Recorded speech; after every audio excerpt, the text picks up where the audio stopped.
If you've been around the video essay community, the film community, for any stretch of time on YouTube, I'd imagine you've seen 1,000 videos with titles like this, and this, and this. Thor Ragnarok saved the character. Infinity War revived Thor's character. Ragnarok is the best Thor movie. Right? That's what everyone seems to think. Well, not everyone. No, I'm here to reveal the lost beauty of one of the first MCU films. I'm here to explain why Kenneth Branaugh near perfected the character over a decade ago. I'm here to show you why Thor is the best Thor film. Before we get into the video, it'd really help me out if you could hit like, and if you're new here, make sure to subscribe with notifications turned on. And with that being said, let's get on to Thor 2011. Better than you remember.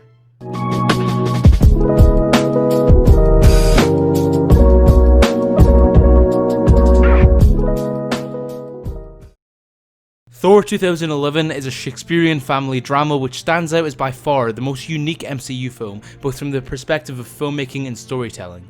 Kenneth Branaugh took maybe the most niche, most unique character the studio had, and instead of warping him into a fast-talking, quip-spewing, larger-than-life god, he made Thor, God of Thunder, a man. I don't even have to mention the beautiful cinematography, which yes brought us too many Dutch angles, but also brought us shots like this, and this, and this, using a saturated world filmed on film to visually show the contrast between the majesty of Asgard and the mediocrity of New Mexico. I don't even have to mention the gorgeously composed score by Patrick Doyle that not only provided a beautifully heroic main theme, but underlaid this intimate father and son story with perfectly placed melancholic pieces.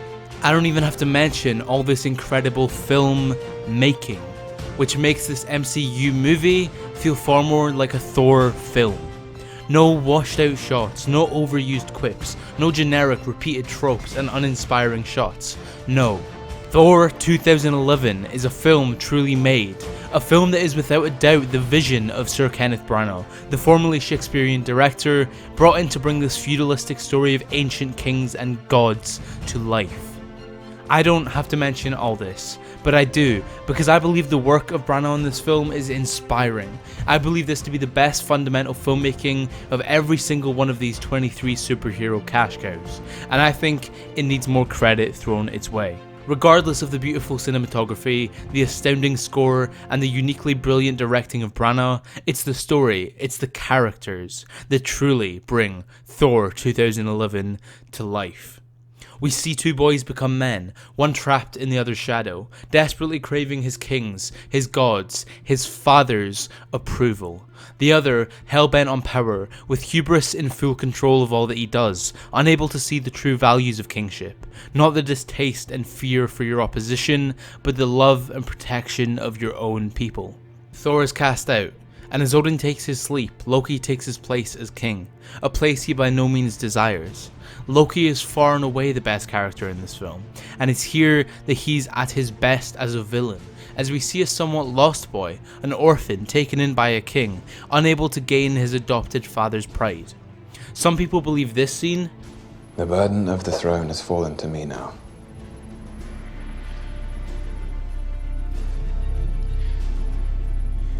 Can I come up? The truce with Jotunheim is conditional upon your exile. Yes, but couldn't we find a way? And Mother has forbidden your return. to be a maniacal scheme to stop Thor from stopping Loki's plan. It is not. Loki by no means hates his brother. He adores and loves his future king, and whilst he is jealous of his position, it's by no means out of lust for the throne. It's simply out of a lust for approval. But in the end, it is by doing what he thinks he must. It's by attempting to destroy the Jotunheim that acts as Loki's own self-destruction. Because as his Orfather, as Odin says, whoever may be worthy will possess the power of Thor, the power of the future king.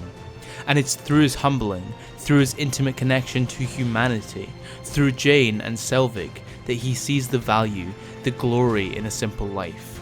And it's only once he accepts this humility, comes to peace with this normality, once he can see life through the eyes of an average person, that he becomes worthy, becomes wise enough to take the mantle of ruler of the average people. It's only after he gives his life in an effort to protect his people, to protect his friends, that he is truly worthy to be a king not worried about the glory of his conquests, but completely detached from any self-empowerment, any selfish, glory-hunting ways. And this beautifully constructed arc makes this moment even more empowering.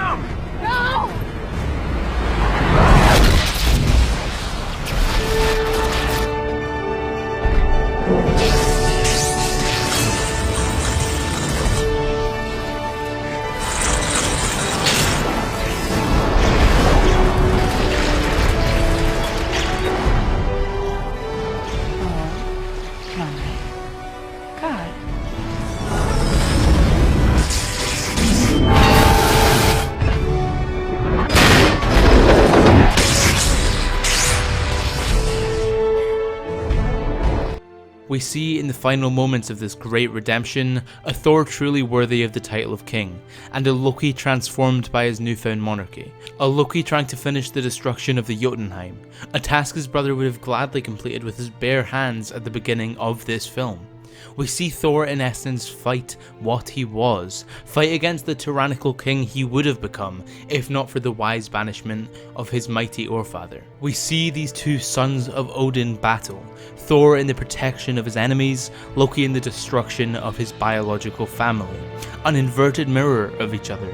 It is once again only when Thor can learn to let go of the chance to see Jane again, let go of his hubris and his desires for the good of his kingdom, that he can save what he once would have destroyed. And as each brother holds on to each other, held up by the might of Odin, we see a boy whom only wished for his father's approval. We see this god of mischief once again ashamed, his father once again disappointed in him, and we see this damaged frost giant, son of Odin, unable to go on. Thor 2011 is not your average comic book movie. It's the tragic tale of a damaged villain falling into the pits of tyranny and eventually the dark pits of the universe. And whilst Thor is beautifully redeemed, whilst he becomes the true king of Asgard, we see the path of Loki cross over Thor's, as while one rises, the other falls. It's a beautiful film, and I feel it's far and away the most underrated superhero flick of all time. So if you take away anything from this video, I plead that you return to rewatch this forgotten gem that is this first Thor film, a film that was soured by its sequel, a film that was buried under the heap of films that surrounded it. So with that being said, thank you so much for watching. This was a bit of a shorter video, but I just needed to rant about how much I love and adore this underrated film. So if you did enjoy, it'd really help me if you could hit like, and also if you're new here, make sure to subscribe with post notifications turned on if you want to see more videos like this. And with all that being said, I've been Joseph, aka Scarab, and I'll see you in the next one.